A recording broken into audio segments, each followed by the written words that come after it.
अब यहाँ पर संधारित्रों के संयोजन में हमारे पास पहली प्रॉब्लम है कि यहाँ पर हमने 3 माइक्रोफैरड एक त्रिभुज के रूप में लगा रखे हैं और सभी की जो संधारिता है वो 3 माइक्रोफैरड है। तो हमको ए और बी के बीच की तुल्य धारिता निकालनी है। तो इसमें किस प्रकार से करें, तो कोई भी परिपथ अगर हमको दिया गया है उसकी तुल्य धारिता निकालने का सीधा सा तरीका होता है, जिन बिंदुओं को भी आप देख रहे हैं उन बिंदुओं के सापेक्ष जो कैपेसिटर्स हैं हमें यहाँ से स्टार्ट करके देखना पड़ेगा। इस बिंदु से हम चलेंगे और इस बिंदु से चलने के बाद आप देखेंगे कि हमें किस प्रकार से बिंदु बी तक जा रहे हैं। तो जब आप ए बिंदु से जा रहे हैं तो कैपेसिटर 3 माइक्रोफैरड के बाद अगला 3 माइक्रोफैरड आ रहा है, फिर पॉइंट बी आ रहा है। और ये जो कैपेसिटर्स है, इस कैपेसिटर्स का प्लेट और इस कैपेसिटर की पहली प्लेट एक ही जगह जुड़ी हुई है। तो इसका मतलब है ये कैपेसिटर इस कैपेसिटर के सापेक्ष कैसे है, समांतर क्रम में, जबकि ये कैपेसिटर इस कैपेसिटर के सापेक्ष कैसे है, इसकी सेकंड प्लेट इसकी फर्स्ट प्लेट से जुड़ी है। इसका मतलब है ये दोनों आपके श्रेणी क्रम में जुड़े हुए हैं और इन दोनों का जो रिजल्टेंट आएगा वह इन दोनों के साथ ये दोनों इसके साथ श्रेणी समांतर क्रम में जुड़े, ये श्रेणी में है और ये समांतर। तो सबसे पहले हम इन दोनों का जो रिजल्टेंट होगा उसको निकालेंगे। तो 3 माइक्रोफैरड और 3 माइक्रोफैरड के बराबर संधारित्र हैं, तो इसका जो सी डैश आएगा वो कितना आएगा, हम जानते हैं कि C1 C2 upon C1 plus C2, C1 C2 upon C1 plus C2, ये हमारे पास फॉर्मूला है, डायरेक्ट फॉर्मूला, जिसकी सहायता से आप डायरेक्ट निकाल सकते हैं। तो यहाँ पर वैसे भी यदि बराबर धारिता के संधारित्र होते हैं, बराबर धारिता के संधारित्र 2 हैं तो उसमें धारिता हाफ हो जाती है। यदि 3 बराबर धारिता के संधारित्र 3 श्रेणी क्रम में जुड़े हैं तो 1/3 हो जाता है, 4 होंगे तो 1/4 हो जाएगा। तो यहाँ पर आप देखेंगे 3 × 3 अपॉन 3 + 3 = 9/6, दैट इज 3/2। तो क्या हो गया, पहले का 3 का हाफ हो, 3/2। तो ये सी डैश हो गया। अगर हम नया चित्र बनाएं तो इस प्रकार से बना सकते हैं, ये आपका सी डैश हो गया, दैट इज 3/2, और इसके समांतर क्रम में एक दूसरा लग गया है, वो है 3 माइक्रोफैरड। तो यहां पर आप देखेंगे इसका जो तुल्य धारिता सी डबल डैश हो जाएगी।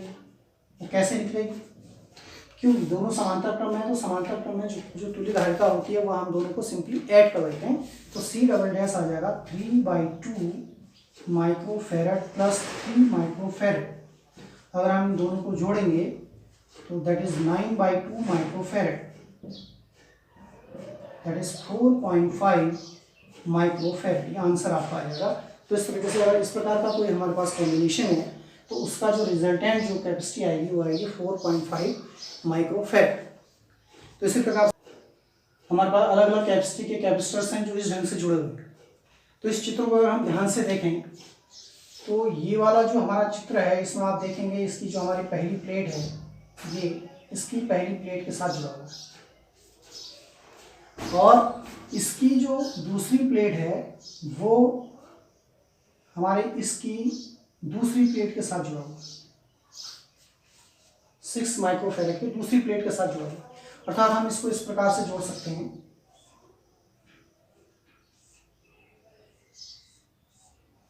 ये आप देखेंगे ये 2 माइक्रोफैरड है और ये भी 2 माइक्रोफैरड है। 2 माइक्रोफैरड की पहली प्लेट और 2 माइक्रोफैरड की पहली प्लेट, ये दोनों एक जगह जुड़े हुए हैं, अर्थात ये दोनों समांतर क्रम में, ये दोनों समांतर क्रम में। इसी प्रकार से 6 और 6 को आप देखेंगे, ये 6 और 6 भी क्या है, इसकी जो पहली प्लेट है और इसकी पहली प्लेट एक जगह जुड़ी हुई है। इसका मतलब ये 6 माइक्रोफैरड और ये 6 माइक्रोफैरड एक दूसरे से इस प्रकार से श्रेणी क्रम में जुड़े, सॉरी समांतर क्रम में जुड़े हैं। तो 6 माइक्रोफैरड और जो 5 माइक्रोफैरड है वो 2 और 6 दोनों के साथ जुड़ा हुआ है। 2 और 6 के बीच में है और यहाँ भी ये जो है 2 और 6 के बीच में है। तो ये 5 माइक्रोफैरड को हम इस प्रकार से लिख सकते हैं। तो ये हमारे पास जो ऊपर वाला चित्र है उसका जो सरल, अगर हम इसको कहें जो सोल्यूशन है वो इस प्रकार से हम इसको लिख सकते हैं। ये समझने के लिए आसान है। इसमें होता क्या है, देखिए एक व्हीट स्टोन ब्रिज,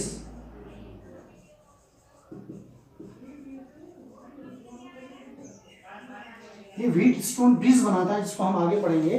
तो इस व्हीट स्टोन ब्रिज में ये होता है कि यदि इन दोनों का रेशियो दैट इज C1/2 इसको हम C1 कहें, इसको C2 कहें, इसको C3 कहें, इसको C4 कहें, तो C1/C2 यदि C3/C4 के इक्वल, ये रेशियो इक्वल है, तो यहाँ पर कोई भी आवेश प्रवाहित नहीं होता, यहाँ कोई करंट नहीं जाता, अर्थात ये जो कैपेसिटर है ये कोई भी वर्क नहीं करेगा, ये लगे या ना लगे उससे कोई फर्क नहीं पड़ता, तो उसको व्हीटस्टोन ब्रिज कहते हैं। तो इसमें कंडीशन यही है कि C1/C2 C3/C4 के बराबर होना चाहिए, 2/6 1/3 और 2/6 1/3 हो रहा है, इसलिए ये जो है, ये जो हमारा पांचवा कैपेसिटर है ये वर्क नहीं करेगा। तो हमारे पास जो सिंपली जो हमारे पास जो वर्क करेंगे वो 2626 करेंगे। अब आप इस चित्र में देखेंगे, यदि हम इसको हटा दें, इस वाले कैपेसिटर्स को हटा दें, तो यहाँ पर 2 माइक्रोफैरड और 6 माइक्रोफैरड ये आपके श्रेणी क्रम में। इसी प्रकार से नीचे वाले 2 माइक्रोफैरड और 6 माइक्रोफैरड श्रेणी क्रम में, तो इसकी तुल्य धारिता कितनी हो जाएगी, 2 और 6 की अगर हम C डैश इसको लें, तो C dash is equal to, इन दोनों को सिंपली हम श्रेणी क्रम में क्या करेंगे, सिंपली 2 × 6/2 + 6 दैट इज 12/8 3/2 माइक्रोफैरड। तो ये ऊपर वाले का जो कैपेसिटी हो जाएगी वो 3/2 माइक्रोफैरड है। इसी प्रकार से आप इसका देखेंगे, यहाँ पर C डबल डैश अगर हम कहें तो इसकी भी 3/2 माइक्रोफैरड है, क्योंकि ऊपर जितना है उतना ही नीचे का भी हो। 3/2 माइक्रोफैरड इसकी भी हो जाएगी, 3/2 माइक्रोफैरड इसकी भी हो जाएगी। अब हम इसको अगर रिप्लेस कर दें इस तरीके से,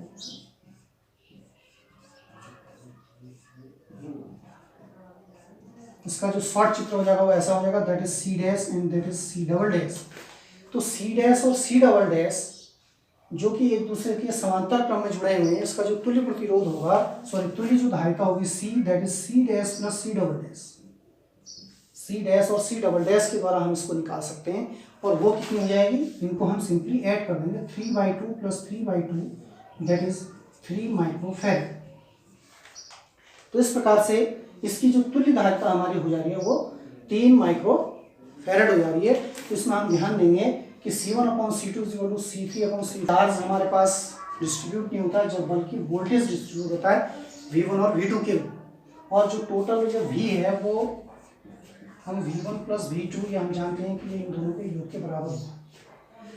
तो हमें ये कैलकुलेट करना है कि ये जो V1 और V2 है वो किस रेशियो में डिस्ट्रीब्यूट हो जाएगा, अर्थात ये C1 और C2 के किस रेशियो में है, किस प्रकार से जो है, माना ये 20 वोल्ट है, तो ये 20 वोल्ट जो है किस प्रकार से इन दोनों में V1 और V2 में डिस्ट्रीब्यूट होगा।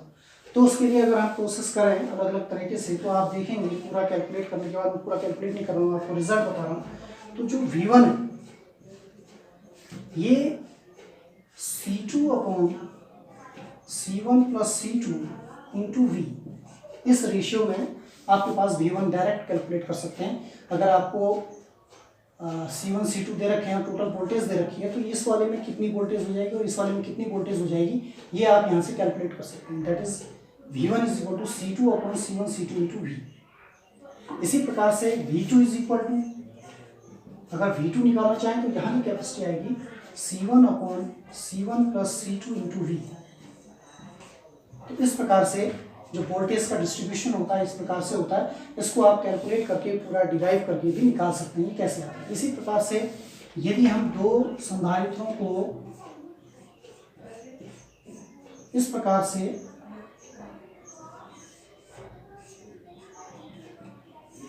समांतर क्रम में जोड़ दें, दैट इज C1 और दैट इज C2, और यहाँ से हम वोल्टेज V लगाएं, तो हम जानते हैं कि जब इस प्रकार की कोई वोल्टेज होती है तो यहाँ और यहाँ दोनों में जो भी वोल्टेज लगाने, दोनों में भी वोल्टेज आएगा, लेकिन जो आवेश Q यहाँ से जाता है वो 2 पार्ट में डिवाइड हो जाता है, that is Q1 and Q2। उस पार्ट Q1 इसमें जाता है और कुछ इसमें जाता है। तो हमने ये कैलकुलेट करना है कि Q1 की वैल्यू कितनी होगी और Q2 की वैल्यू कितनी होगी। तो यहाँ पर आप कैलकुलेट करके हम निकाल सकते हैं। जो Q1 की वैल्यू आती है वो आती है C1/C1 + C2 × Q। इसी प्रकार से जो Q2 की वैल्यू आती है that is C2/C1 + C2 × Q। अर्थात देखिए दोनों में, देखिए यहाँ पर जो V1 की वैल्यू है वो C2 इसके ऊपर डिपेंड कर रही है, C2/C1 + C2, और जो V2 की वैल्यू है वो C1 पर डिपेंड कर रही है। लेकिन जो आवेश का वितरण हो रहा है वो इस संधारित्र के अनुसार होगा। ये संधारित्र ज़्यादा है, संधारित्र की वैल्यू ज़्यादा है तो वहाँ आवेश ज़्यादा इकट्ठा होगा, संधारित्र की वैल्यू कम है तो वहाँ कम आवेश इकट्ठा होगा। Q1 = C1 ऊपर आ रहा है, Q2 के साथ C2 आ रहा है और टोटल आवेश Q2। तो इस प्रकार से इन दोनों फॉर्मूले की सहायता से हम डायरेक्ट जो है वोल्टेज डिवीजन और आपका ये आवेश का वितरण जो है सीधे सीधे निकाल सकते हैं। जैसे कि मैं आपको एक यहाँ पर 40 वोल्ट की एक बैटरी हमारे पास 1 माइक्रोफैरेड के 4 संधारित्र हैं, 1 माइक्रोफैरेड के। हमें इनको विभिन्न संयोजनों के द्वारा, चाहे हम समांतर और मिश्रित, समांतर श्रेणी मिश्रित क्रम करके हमको इसको अलग अलग प्रकार के संधारित्रों का उसमें निकालना है। ये पहला है 0.75 माइक्रोफैरेड बनाना है इनकी सहायता से, इन चारों की सहायता से। हम किस प्रकार इनको संयोजित करें कि हमारा आंसर 0.75 माइक्रोफैरेड आ जाए। तो हम इसमें देखते हैं, अगर हम इनको चारों को अगर हम श्रेणी क्रम में जोड़ दें तो चारों को श्रेणी क्रम में जोड़ने से 1/4 माइक्रोफैरेड आ जाएगा, अर्थात 0.25 आ जाएगा, तो जो कि 0.75 से भी कम हो जाएगा। अर्थात चारों को हम श्रेणी क्रम में नहीं जोड़ सकते, उससे बहुत ज़्यादा कैपेसिटी कम हो जाएगी, जो कि हमें 0.75 चाहिए। तो अर्थात चारों को श्रेणी क्रम में जोड़ने के बजाय हमें कुछ श्रेणी क्रम में जोड़ने पड़ेंगे, फिर उसके साथ कुछ समांतर क्रम में जोड़ना पड़ेगा। तो हम यहाँ पर 3 को हम कोशिश करते हैं कि 3 को हम जो है इसके समांतर क्रम में जोड़ते हैं। तो इस तरीके से 3 कैपेसिटर्स को हम यहाँ पर समांतर क्रम में जोड़ रहे हैं। हमें ये कोशिश करनी पड़ेगी अलग अलग कॉम्बिनेशन लेके, क्योंकि इसको भूल और प्रयास भी दिया, आप अलग अलग करके कॉम्बिनेशंस लेंगे, जिस कॉम्बिनेशन में आपका आंसर आएगा उसको हम अडॉप्ट करेंगे। तो यहाँ पर हम 1 माइक्रोफैरेड के 3 कैपेसिटर्स को इस प्रकार से ले रहे हैं और इसके यहाँ पर एक कैपेसिटर्स हम इस प्रकार से जोड़ दे रहे हैं। ये A है और ये B है। इस प्रकार का हम एक चित्र देख रहे हैं। इसमें हमने 3 कैपेसिटर्स को समांतर क्रम में लिया है और एक को हमने इसके श्रेणी क्रम में लिया है। तो इसका जो 1 माइक्रोफैरेड का अगर हम यहाँ पर देखें, ये भी 1 माइक्रोफैरेड का, ये भी 1 माइक्रोफैरेड का और ये भी 1 माइक्रोफैरेड का है, तो इसका जो C डैश आ जाएगा, अर्थात 1 जो 3 ये समांतर क्रम में लगे, इसका जो तुल्य धारिता आ जाएगी वो 1 + 1 + 1 करके 3 माइक्रोफैरेड है और ये 1 माइक्रोफैरेड का इसके साथ श्रेणी क्रम में जुड़ा हुआ है। तो इसकी जो तुल्य धारिता आ जाएगी, अगर हम इसका दूसरा चित्र बनाना चाहें तो इस प्रकार से यहाँ पर एक चित्र बन सकता है। ये आपका C डैश है जो कि 3 माइक्रोफैरेड है और इसके साथ 1 माइक्रोफैरेड का ये इससे श्रेणी क्रम में जुड़ी है। अब इसकी जो तुल्य धारिता हो जाएगी वो C डबल डैश किस प्रकार से निकलेगी। C डबल डैश के लिए हम फॉर्मूला बता चुके हैं, 3 × 1 अर्थात C1 × C2 upon C1 + C2 is 3 1 जा 3 and 3 and 1 4. This is 0.75 microfarad. इसका मतलब है कि यदि आप 0.75 की कैपेसिटी का संधारित्र आपको बनाना है तो इसमें आपको तीनों को आपको समांतर क्रम में जोड़ना पड़ेगा और उसको एक जो है उसके श्रेणी क्रम में जोड़ना पड़ेगा। तो इस प्रकार से जो तुल्य धारिता आएगी वो हमारी 0.75 है। इसी प्रकार से हम जो दूसरा कॉम्बिनेशन है उसको देखेंगे। हमें दूसरे कॉम्बिनेशन में 1 माइक्रोफैरेड लाना है। तो 1 माइक्रोफैरेड लाने के लिए हम क्या करें, हम जानते हैं कि जो हमारे पास 1 माइक्रोफैरेड है और 1 माइक्रोफैरेड है, इन दो 1 माइक्रोफैरेड को यदि हम समांतर श्रेणी क्रम में जोड़ दें तो श्रेणी क्रम में जोड़ने से उसका जो कैपेसिटी होती है वो हाफ हो जाती है, अर्थात दो को जोड़ने से हाफ हो जाएगी और अगले 2 को जोड़ने से भी हाफ हो जाएगी। अगर हम तो हाफ और हाफ को जोड़ के 1 हो जाएगा। अर्थात हम इसको ऐसे समझ सकें चित्र की सहायता से, ये हमारा 1 माइक्रोफैरेड का है, ये 1 माइक्रोफैरेड का है। तो इसकी जो कैपेसिटी हो जाएगी, अगर हम श्रेणी क्रम में हमने जोड़ा है तो इसकी कैपेसिटी हो जाएगी हाफ। और इसी प्रकार से यहाँ पर भी हमने ये 2 कैपेसिटर्स 1 माइक्रोफैरेड हैं, इनकी भी हाफ हो जाएगी। अब अगर हम इन दोनों को इस प्रकार से जोड़ दें, इस प्रकार से जोड़ दें, ये पॉइंट A है, ये पॉइंट B, तो आप देखेंगे जो ऊपर वाला है ये दोनों श्रेणी क्रम में है और ये दोनों भी श्रेणी क्रम में, अर्थात ये 1 माइक्रोफैरेड, ये 1 माइक्रोफैरेड। तो ऊपर वाले का इन दोनों का जो तुल्य धारिता सी डैश अगर हम देखें तो वो हो जाएगी 1/2 माइक्रोफेरेड। ये हम जानते हैं 1 × 1/1 + 1 C1 C2/C1 + C2। इसी प्रकार से C डबल डैश जो नीचे वाले की होगी ये भी 1/2 माइक्रोफेरेड होगी। अब इनकी तुल्य धारिता अगर हम नया चित्र देखें तो इस प्रकार से बन जाएगा, ये आपका C डैश है और ये C डबल डैश है, ये C डैश है, ये C डबल डैश। इसकी जो तुल्य धारिता हो जाएगी, क्योंकि ये दोनों किस प्रकार से जुड़े हैं, समांतर क्रम में, और समांतर क्रम में जो धारिता होती है वो ऐड हो जाती है। तो इस प्रकार से हम C ट्रिपल डैश अगर यहाँ पर निकालें तो that is C dash + C double dash, हम इसको कह सकते हैं, वो हो जाएगी 1/2 + 1/2 = 1 माइक्रोफेरेड। तो इस प्रकार से हम ये कह सकते हैं कि यदि 4 माइक्रोफेरेड को जोड़ के हमें 1 माइक्रोफेरेड, 1 माइक्रोफेरेड को जोड़ करके रिजल्टेंट भी हमें 1 माइक्रोफेरेड चाहिए, तो उसके लिए हम 2 को श्रेणी क्रम में, 2 को श्रेणी क्रम में, फिर उन दोनों पेयर्स को समांतर क्रम में अगर हम जोड़ेंगे तो इस प्रकार से जो तुल्य धारिता आएगी वो दोबारा से 1 माइक्रोफेरेड आ जाएगी। इसी प्रकार से तीसरा हमको चाहिए 1 हमारा रह गया 4/3 माइक्रोफेरेड। अगर हमें 4/3 माइक्रोफेरेड चाहिए तो उसके लिए हम क्या करेंगे, 4/3 माइक्रोफेरेड, ये 4/3 माइक्रोफेरेड 3/4 माइक्रोफेरेड का जस्ट अपोजिट है। अर्थात हमें इस बार क्या करना है कि हमें जो 3 कैपेसिटर्स हैं जो हमने पहले समांतर क्रम में लगाए थे, हम इनको श्रेणी क्रम में लगा दें, और एक जो बच रहा है हम उसको इसके समांतर क्रम में लगा दें। ये पॉइंट ए है और ये पॉइंट बी है, ये 1 माइक्रोफेरेड, 1 माइक्रोफेरेड और 1 माइक्रोफेरेड। अब आप यहाँ देखेंगे ये 1 1 1 है, तो इसकी जो तुल्य धारिता C डैश अगर आप देखेंगे तो C डैश = हो जाएगी 1/3 माइक्रोफेरेड, क्योंकि तीनों श्रेणी क्रम और श्रेणी क्रम में जो हमारे पास कैपेसिटी हो जाती है 1 हो जाती है, तो 3 है तो 1/3 हो जाएगी, जो भी उसके इक्वल है। तब इक्वल होने पर होता है ऐसा, अगर अलग अलग हो जाएंगे सबकी कैपेसिटी, अगर डिफरेंट होगी, इसकी 1 नहीं है, इसकी 2 है, इसकी 5 है, इसकी 4 है, अलग अलग है, तो फिर हमको उसको कैलकुलेट करके उसको निकालना पड़ेगा। अगर बराबर इक्वल है, इक्वल अगर कैपेसिटी होती है, 3 कैपेसिटर इक्वल कैपेसिटी के हैं, उनको अगर हम श्रेणी में है तो जो भी उसकी कैपेसिटी होगी उसका 1/3 हो जाता है, 4 है तो 1/4 हो जाता है, इसी प्रकार से 2 है तो 1/2 हो जाता है। तो यहाँ पर 3 इक्वल कैपेसिटी के कैपेसिटर्स थे, तो इसकी तुल्य धारिता 1/3 माइक्रोफेरेड होगी। अब ये 1 माइक्रोफेरेड जो है इसके समांतर क्रम में लगाया, तो हम इसको इस प्रकार से लिख सकते हैं, C डैश = 1/3 माइक्रोफेरेड, और इसके जो समांतर क्रम में है दैट इज 1 माइक्रोफेरेड।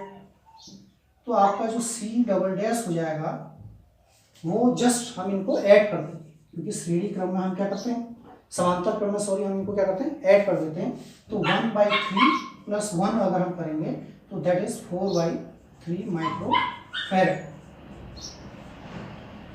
तो अगर 4/3 माइक्रोफेरेड अगर हमको लाना है 1 माइक्रोफेरेड से, तो इसके लिए हमें 3 1 माइक्रोफेरेड के कैपेसिटर्स को श्रेणी क्रम में लगाना पड़ेगा, और उन सब के समांतर क्रम में हमको एक कैपेसिटर और लगाना पड़ेगा। इस प्रकार से जो कॉम्बिनेशन का जो रिजल्टेंट जो कैपेसिटी आएगी वह 4/3 माइक्रोफेरेड है। इसी प्रकार से लास्ट में है 2.5 माइक्रोफेरेड हमको लाना है, तो आप देखेंगे 2.5 माइक्रोफेरेड कैसे आएगा।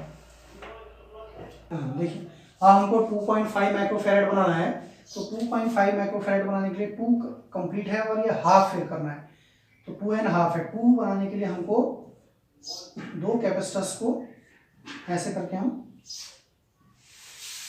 समांतर क्रम में जोड़ेंगे, तो ये 1 microfarad and this is 1 microfarad, ये 2 माइक्रोफेरेड हो जाएगा।